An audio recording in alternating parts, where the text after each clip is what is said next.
Hey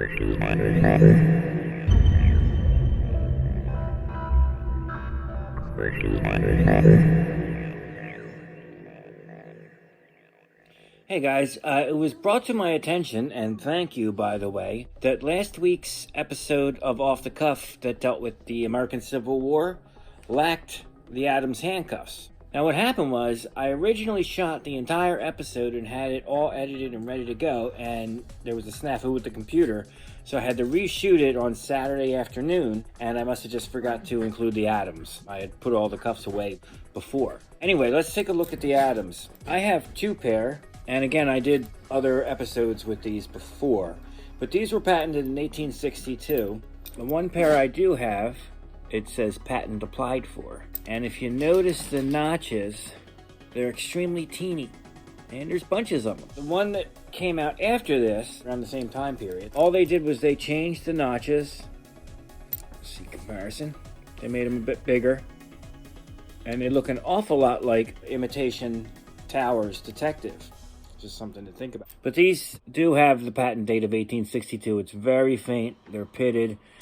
And these are just, one side's even broken. There's absolutely, when I bought these and opened them up, there was just a pile of rust inside. I mean, literally, the bolt, all the springs, everything, it was just complete, total rust. It just fell out in the pile. It was horrible. Just use these to demonstrate the movement, because the Adams cuffs were the first ratcheting handcuffs, the adjustables. The spring-loaded bolt would click onto each notch and catch wherever you stopped it at. But I like the teardrop shape. These ones are actually, the patent applied for, are actually in much better shape. These ones I bought at an auction and I overpaid because you couldn't examine them. And I can't remember how much I paid for them, but the one side was toast, like I said. So I was lucky later on to come across this pair. The big round center links connecting chain, which are reminiscent of the early models of Towers. Square on the bow. You see it's rounded up until it gets to this point where they start putting the notches in. Of course, later the Towers move the notches on the inside, and they're completely, the bow is completely round all the way. These square off much like the Phelps. But they're smooth operating. You can hear the click. And adjustable to the wrist. They also came in leg iron sizes, which I do not have yet. I would love to have a pair, but they are extraordinarily hard to find. I like the shape. Like I said, like pear almost. The key is, it's a real pain because the walls between the post and the lock case are extraordinarily thin. That space here is very thin. And it's just like a little nubbin raised up as the bit of the key. Yeah, that can be a pain. That could be a pain to replace.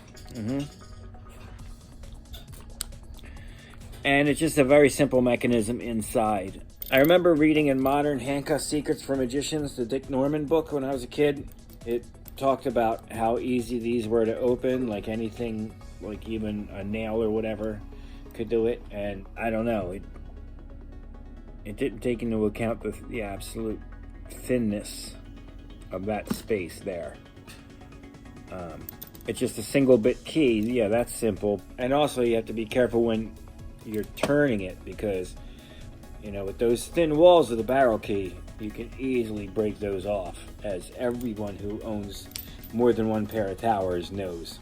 So yeah, I'm sorry they didn't make it into the Civil War show last week, but that's why we have the comment section. I really appreciate it, because it completely slipped my mind to include them in when I reshot the video.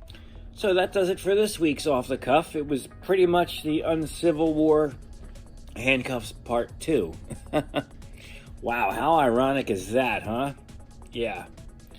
I hope you're all staying safe out there, and hey, don't forget to buy an Off the Cuff t-shirt. You know you want to. And we will see you again next time.